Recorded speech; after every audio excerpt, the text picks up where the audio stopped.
Good afternoon. Welcome to Transylvania County Schools. Today is Thursday, May 23rd. School year is really winding down. Schools get out 2 weeks from today. We have some great things that are coming up, and I know we'll be talking about that as we get a little bit closer. Um, uh, we will start some of our state testing more in force next week. We started some this week. But we've had a great year. Recently, we've had a number of events occurring in our schools. We've had the TCAE event where we recognize our Friends of Education. We've had our Transylvania County Scholars. We've had our recognition of our memorable educators.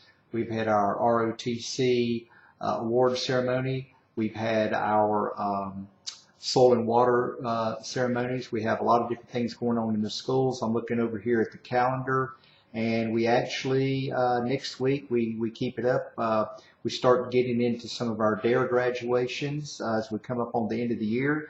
Next Thursday we have our Teacher of the Year Awards reception here at the Rogo Room in Brevard. So there's just many wonderful things going on. Of course, it's also budget season.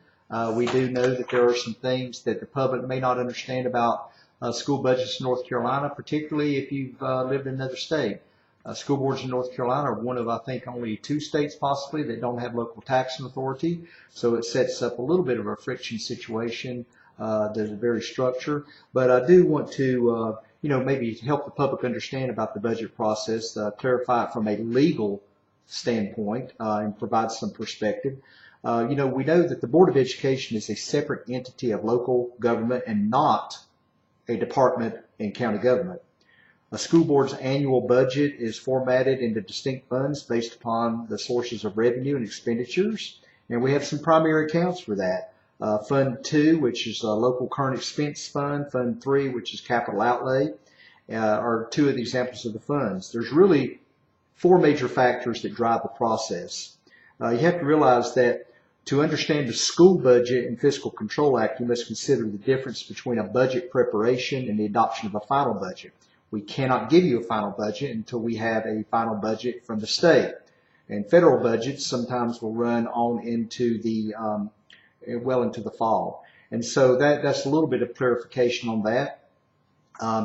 Our budgets are infinitely complex, much more complex than, say, just a regular type of budget where all the money coming in, an entity could decide how they wanted it to be spent. For us, however, it is a situation where, we know that we have a lot of different moving parts and variables, and things can change on a daily basis in our schools as we try to move positions to try to position ourselves for the best bang for the buck. That way we protect the taxpayers' money, and we ensure that we're having great instruction in our schools with quality instructors.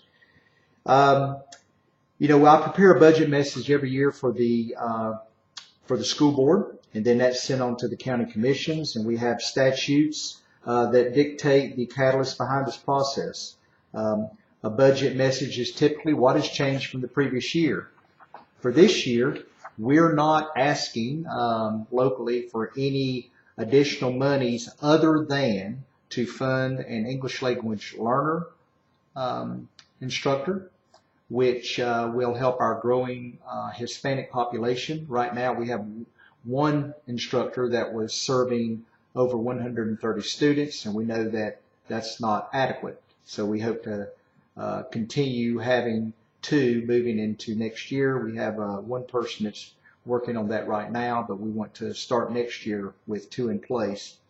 The other thing is, when the state of North Carolina raises the cost of living, the salaries for teachers, they raise the cost of benefits and raise the cost of health insurance, we must match that for locally paid teachers. There is no school system in the state that can meet all the demands of instruction for its students with just state paid teachers.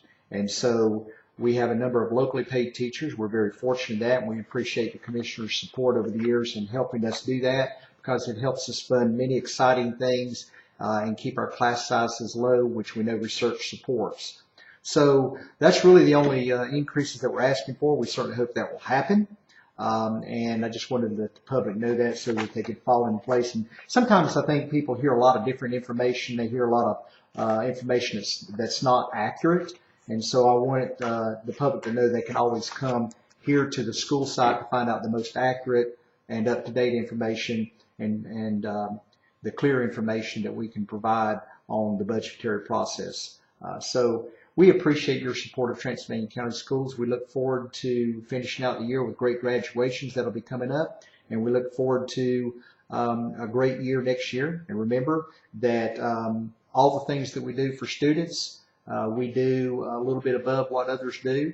We're very proud of that. You can see that with the results that we've had with Time Science, ROTC, students that have won prestigious scholarships, and some of the other things that we have that are provided because of local monies that we would not have without those local monies. And again, for the most accurate information, so I know there's a lot of confusing things out there for people to hear and read, so that for the most accurate information, the school system provides that. So thank you for your support of Transylvania County Schools, and I hope you have a wonderful day and a great evening. Thank you.